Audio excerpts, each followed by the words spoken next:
My name is Nazanin Ansari and I'm a journalist. And this is the publication that I represent, Kayhan London. The secular Muslims who are represented by Ayatollah Burujerdi and their supporters, unfortunately, they don't have the financial means or the capability to travel. Many of them are refugees in Malaysia, in Southeast Asia, or Iraq. And the Ayatollah himself is in prison. So I am here to basically report on their status for you. Statistics on casualties from international armed conflict tell us that today the international community is benefiting from the lowest number of human casualties since the 1990s. It is very surprising indeed. This is very hard to believe for us who come from the Middle East, North African region, which is undergoing much turmoil and bloodshed. Indeed, it seems that forces from all directions are pushing our world towards transformative change. According to the main conclusion of the 2011 UNDP, United Nations Development Programme report, the main conclusion was that in order to respond to the demand for dignity, social justice, and freedom, the state needs to adopt a development state model that is based on new social contract of mutual accountability so that it becomes more accountable to the citizen and allow for the citizen to take a more proactive role in societal affairs and break the vicious pattern of dependence on the state. Unfortunately, the likelihood of this aspiration turning into reality in our part of the world, Middle East, North Africa region, seems very far-fetched, given the rise of political Islam and its reactionary values. We need to look at the experience of Iran under theocracy to have guarded expectations about what the future holds for our Arab brethren. Sitting across the table, this table here, are representative of various faiths and beliefs who have become victims of a theocratic state who exists on pillars of naked force, submission, and dependence. According to Ayatollah Burujerdi, who is currently in Evin prison, his interpretation is that as political Islam has broken its link with its spiritual foundations, it expresses itself through violence, terror, torture, corruption, discrimination, and segregation. Indeed, the leaders of political Islam depend on crisis and anger generation to rally support and following. We have to look at a recent example of this comical film, The Innocence of Muslims, to really take heed and notice of what negativity can bring. The interpretation of this secular Muslims as realized by Ayatollah Burujerdi and his supporters is that one should not always blame the foreigners for all the ill and misery that befall us. Let us not forget, and this is according to them, let us not forget that the bombing of the Imam Reza shrine in Mashhad, as it turned out, the real culprits were the Iranian regime's intelligence ministry. They were also behind the chain murders of tens of intellectuals, scientists, medics, and free thinkers in late 80s and 90s in Iran. Now, it is now 6 years since the Ayatollah started languishing in jail, including 400 days in solitary. Throughout, all pressures to recant his opposition to theocracy and his support for separation of religion from political affairs, he has kept his beliefs going. The latest attack on him was on 24th of June 2012, when he was manhandled and beaten by prison guards and security agents.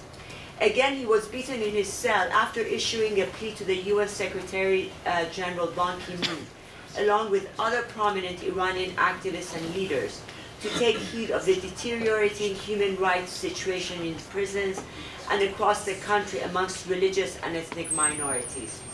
Physically, he's a broken man. He suffers from various ailments, including diabetes and Parkinson. He has lost 90% of his vision in one eye. Mind you, he is younger than me. He is in his late 40s, 50s. Still, he is forced to undertake hard labor by prison authorities to make use of him to lift heavy cement blocks in construction sites. Yet, his spirit remains defiant. Thanks to his faith, determination, energy, and perseverance of his supporters, who echo his voice from inside the prison walls to those of us who are outside Iran. His case reminds me of one human rights case who I was following for the longest time, and he was the Mohammadi brothers. Akbar Mohammadi was arrested because he was one of the leaders of the student demonstration. And he was arrested and taken into Evin, but he wasn't the only one who was arrested. His brother was arrested, his father was arrested, his sister was arrested, their family were hounded, and at one point when he was given furlough, and he wasn't allowed to speak to any journalists, he called from Iran, and he called me and he told me, you know, I just want to have one request, and that is that our names and our voices to be known to those of you outside, because as long as we know that you know about us here, this gives us the strength to carry on. Unfortunately, Akbar Mohammadi was beaten in jail, and he passed away within a week, and this was in 30th of July 2006. It was in August 2006 that Human Rights Watch issued a call to allow for an independent investigation. Now, there have been many investigations asked for, for the Baha'is and for other, and the UN rapporteurs asking for more information. But unfortunately, there is no access given to inside the prison's walls. Indeed, one of the reasons I come year after year here and talk about Ayatollah Burujerdi, then we have those sources within the regime who tell us that no, these stories are not true. But the only thing is for journalists to have access. That's all we need, access to information. And sometimes it is also interesting to understand what someone is saying or who they are by just comparative analysis of what the other side is doing. For example, recently, I don't know whether you have heard or not, over 70 courses inside Iran have been banned to women. Women are no longer allowed to study chemistry, and certain kinds of technology, computer sciences.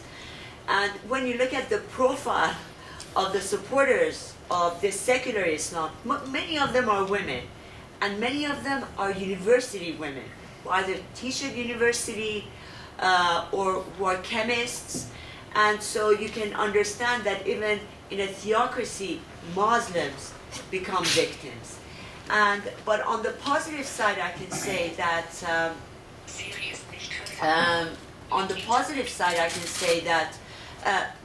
the supporters have started a TV network here, which is called www.ettihadtv.com. It's an internet TV. They are trying more and more to connect with other groups of civil society groups and religious groups, and together for them to be able to raise their voices louder. And I think basically what we, the international community, needs to do is just keep up the pressure regarding human rights, and not forget that there are those Muslims that are also being hounded by political Islam and theocratic system. Thank you. And before I go, if anyone who's interested in our paper, I've got some extra copies, so you're more than welcome to come and take them. It's free, but please subscribe later on. Thank you.